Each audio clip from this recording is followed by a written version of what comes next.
নমস্কার, জ্যোতির্ময়ী দেবস। সবসময় সব ধরনের ট্রানজিট নিয়ে বলার চেষ্টা করি। কখনো আগে হয়, কিছুদিন আগে বলা হয়, বা ট্রানজিট হওয়ার পরে হয়। ট্রানজিট হওয়ার পরপরই বলা হয়। যাই হোক, চেষ্টা করি। যেমন আমরা দেখতে পাবো 2nd মার্চ থেকে শুক্র ট্রানজিট করে মীন রাশিতে চলে গেছে এবং শুক্র এখানে উচ্চস্থ হয়। নিজস্ব ঘর না হলেও এখানে শুক্র পাওয়ারফুল শুক্র। এই পাওয়ারফুল শুক্র, আর আমরা জানি মীন রাশির 7.5 চলছে এবং সেখানে শনি অবস্থান করছে। তাহলে শনি শুক্র কানেকশন, এই শনি এবং শুক্র কানেকশন, এইটা দুজনের বন্ধু গ্রহ, মিত্র গ্রহ এক জায়গায় অবস্থান করছে। এই যে মিত্র গ্রহ এক জায়গায় অবস্থান করছে, এটা কিন্তু কিছু ক্ষেত্রে খুব ভালো, আবার কিছু ক্ষেত্রে কিছু কিছু জনের ক্ষেত্রে দেখা যাবে খুব খারাপ। এবং এখানে 16th মার্চ রবি আমরা সব জিনিস জানি যে রবি এক একটা মাস এক এক ঘরে অবস্থান করে এবং রবির যে পুরো ঘূর্ণাবর্ত সেটা এই মার্চ মাস 16 মার্চ থেকে 14th এপ্রিল অবধি এই মীন রাশিতে থাকবে। তারপরে আবার শুরু হয়ে যাবে মেষ রাশি থেকে, বৈশাখ মাস থেকে মেষ রাশিতে আসবে।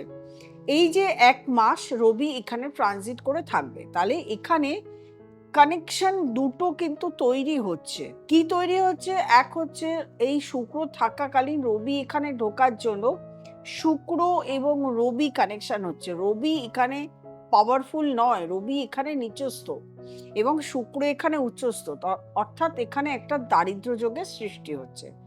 এর সাথে শনি যেহেতু এই ঘরে অবস্থান করছে এবং রবি এই ঘরে আসছে, এখানেও কিন্তু শনি রবি একটা বীজ যোগের সৃষ্টি হচ্ছে। তা আজকে আমি বীজ যোগ নিয়ে বলছি না, আজকে আমি যে যোগটা নিয়ে বলছি যে রবি এবং শুক্র এই যোগ এইখানে আসার ফলে কোন কোন রাশির, রবি এবং শুক্র দারিদ্র যোগ সৃষ্টি হওয়ার ফলে কোন কোন রাশির কি পরিবর্তন, কি ভালো আমরা দেখতে পাবো। এমনিতেই আমি কিন্তু আগে প্রোগ্রাম করে বলেইছিলাম যে বিভিন্ন কম্বিনেশন, যেমন একটি রাশিতে 5টি গ্রহ অবস্থানকালে আমি বলেছিলাম যে আমাদের প্রাকৃতিক অনেক ধরনের দুর্ঘটনা, প্রাকৃতিক অনেক ধরনের সমস্যা, ভূমিকম্প, পলিটিক্যাল দিক থেকে, বিভিন্ন রাজনৈতিক দিক থেকে, বিভিন্ন দেশের সঙ্গে দেশের এবং দেশের মধ্যে নিজেদের মধ্যে সমস্যার সৃষ্টি হবে। এটা আমি বলেইছিলাম, এবারও কিন্তু বলছি। গত 2 মাস ধরে তো এই কন্ডিশন চলছে এবং এখন যে কানেকশনটা চলছে, মানে এখনো চলছে, এখনো আমরা কুম্ভ রাশিতে রবি মঙ্গল দেখতেই পাচ্ছি যে রবি মঙ্গল রাহু একসঙ্গে বসে আছে এবং 12th হাউসে দেখতে পাচ্ছি। রবি যখন ট্রানজিট করে চলে আসবে তখন মঙ্গল রাহু কানেকশন থেকে যাবে কিছুদিন, আবার 2nd এপ্রিল থেকে মঙ্গল ট্রানজিট করে চলে আসবে, সেটা নিয়েও আপনাদের সামনে আসবো। যাই হোক, 2nd এপ্রিল অবধি কিন্তু আমরা বিভিন্ন ঘটনা আমরা এখনো দেখতে পারবো আমাদের চারিপাশে দেখতে পারবো। এবং এই যে রবি শুক্র কানেকশন, এই যে দারিদ্র যোগে যে সৃষ্টি হচ্ছে, আমরা কিন্তু দেশের অর্থনৈতিক দিক থেকে অনেকটা পিছিয়ে পড়ব। আমাদের অর্থনীতি এই সময় দেখা যাবে বিভিন্ন লোকের কাছে অর্থ আটকে থাকবে, অর্থ আপনার প্রাপ্য কিন্তু সেটা আপনি পাচ্ছেন না এবং আপনি এগোতে চাইছেন, কিছুতেই আর্থিক দিক থেকে আপনি স্বাবলম্বী হতে পারছেন না। বেশ কিছুদিন কিন্তু এই সমস্যা চলবে, কারণ আমাদের যে গ্রহ কানেকশন চলবে। আপনার দেখা যাবে কিছু কিছু ক্ষেত্রে বন্ধু, খুব ভালো বন্ধুর সাহায্য পাচ্ছেন, খুব ভালো বন্ধু আপনার জীবনে এলো। আবার কিছু কিছু ক্ষেত্রে আপনারা দেখতে পাবেন যে সেই বন্ধু আপনি পেয়েছেন কিন্তু সেই বন্ধু আপনাকে সমস্যার সৃষ্টি করলো। রাশিগত দিক থেকে তো বলবোই আলাদা করে, এই জিনিসগুলো থেকে আপনাদেরকে প্রচণ্ডভাবে সাবধানে থাকতে হবে। এবার কিছু কিছু রাশির ধরুন ঘর নিয়েছে, কোনো রাশির 12th হাউস, কোনো রাশির 6th হাউস, কোনো রাশির 7th হাউস, কোনো রাশির 8th হাউস, কোনো রাশির 5th হাউস, কোনো রাশির 4th হাউস। তো বেশি যেটা খারাপ হবে সেটা হচ্ছে যাদের 12th হাউস, যেমন মেষ রাশি। মেষ রাশির 12th হাউসে অবস্থান করবে রবি এবং শুক্র কানেকশন হয়ে দারিদ্র যোগ হয়ে।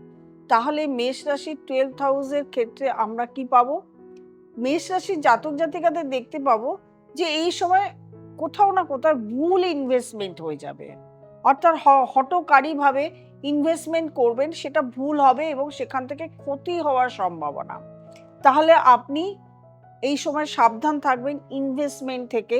আপনার প্রাপ্য টাকা, আপনার যেখান থেকে প্রাপ্তি আছে বা আপনার টাকা কোথাও আটকে আছে, সেটা আপনি পাচ্ছেন না। কোথাও লোন আপনি চেয়েছেন, সেই লোনের জায়গায় আপনার আটকে আছে, আপনি পাচ্ছেন না।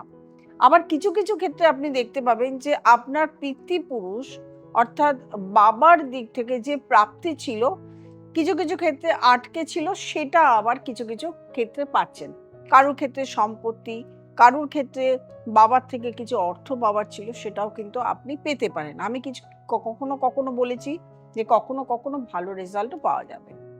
আবার দেখা যাবে যেমন সিংহ রাশির আমরা 8th হাউসে এই কম্বিনেশন দেখতে পাচ্ছি। তাহলে সিংহ রাশির 8th হাউসে এই কম্বিনেশন মানে 8th হাউসে আপনার বডি পার্টের তলপেটের অর্গান যতগুলো, সেখানেও কিন্তু কিছু সমস্যা দেখা দিতে পারে। এবং তার সঙ্গে আপনার লোন, আপনি লোন চাইছেন, লোনের জন্য অ্যাপ্লাই করেছেন, আপনার হয়তো কথা হয়েছিল এই মাসেই হবে, সেটা আটকে যেতে পারে।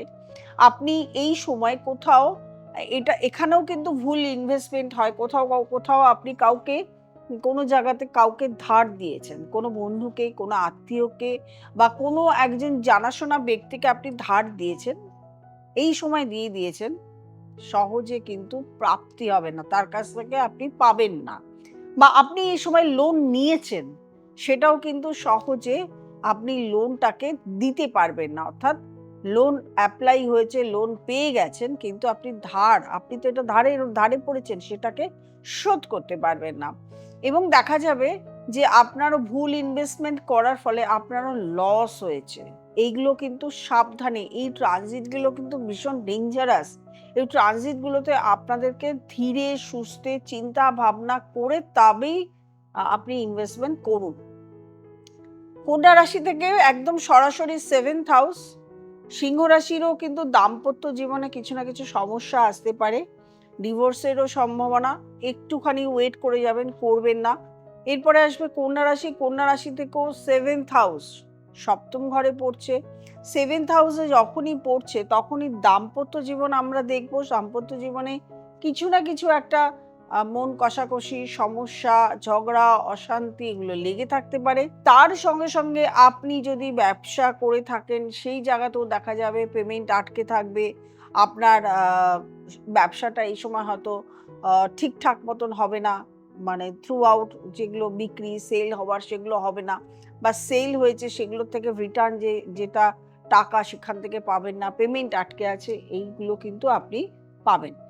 এরপরে আসবো তুলা রাশি। তুলা রাশি থেকে কিন্তু 6th হাউসে পড়ছে। 6th হাউস সর্বপ্রথম হচ্ছে গুপ্ত শত্রু। আপনি আপনার কর্মজগতে যে আপনি চাকরি করুন আর ব্যবসা করুন, সেখানে দেখা যাবে গুপ্ত শত্রুর দ্বারা আপনার ক্ষতি হওয়ার সম্ভাবনা হচ্ছে।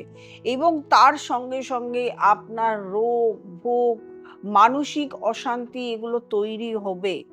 রোগ ভোগ, মানসিক অশান্তির সাথে সাথে কি রোগ হবে, সেটা তো একটা টেনশন, গুপ্ত রোগ, অর্থাৎ আপনি বুঝতেই পারবেন না কখন আপনার সেই সমস্যা শুরু হয়েছে।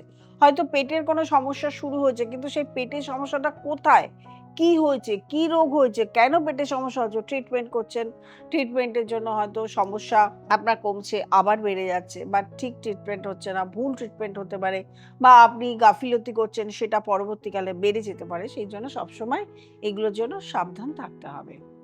তারপরে আসবো আমরা বৃশ্চিক রাশি। বৃশ্চিক রাশি থেকে হচ্ছে 5th হাউস। 5th হাউসে কি হচ্ছে, আপনার সন্তানকে নিয়ে আপনি একটা টেনশনে পড়ছেন।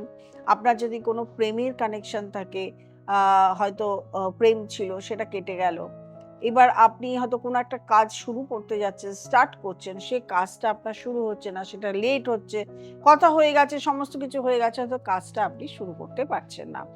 তারপরে আপনি হায়ার স্টাডিজের জন্য অ্যাপ্লাই করেছেন, আপনি চান্স পেয়ে গেছেন, হয়তো আর হায়ার স্টাডিজ করতে যেতে পারছেন না, কোনো না কোনো একটা প্রবলেম ক্রিয়েট হয়ে গেছে। আপনার বিয়ের কথাবার্তা হয়ে গেছিল, সেটা হয়তো কেটে গেল। তারপরে আসবো ধনুরাশি। ধনুরাশি থেকে 4th হাউসে হয়। 4th হাউস সবসময় আমরা মা ধরি, মায়ের শরীর স্বাস্থ্য নিয়ে চিন্তা থাকতে পারে।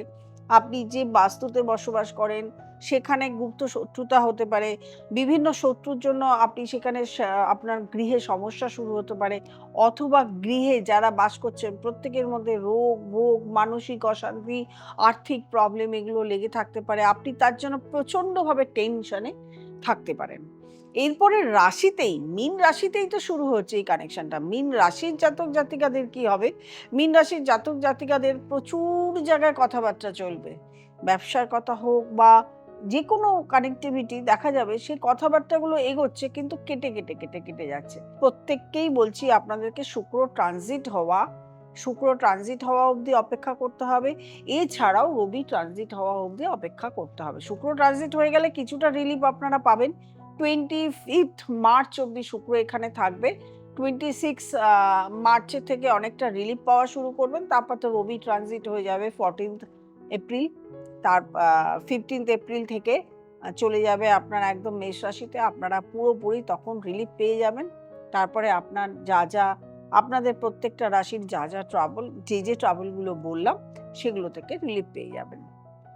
আমি মূলত চেষ্টা করি ট্রানজিটগুলো নিয়ে ছোট ছোট করে আপনাদের সামনে তুলে ধরার। যাদের ভালো লাগছে অবশ্যই সাবস্ক্রাইব করবেন, লাইক করবেন, কমেন্ট করবেন, শেয়ার করবেন, আর নোটিফিকেশন অল বেলটি প্রেস করতে ভুলবেন না। আর যারা দেখাতে চাইছেন তারা অবশ্যই নিচে স্ক্রলে দেওয়া যে নাম্বারটি রয়েছে নাম্বারটিতে ফোন করবেন, বুকিং করবেন, চেম্বারে চলে আসবেন, অথবা আপনারা অনলাইন কনসালটেশনও করে নিতে পারেন। প্রত্যেকে ভালো থাকবেন, আনন্দে থাকবেন। নমস্কার।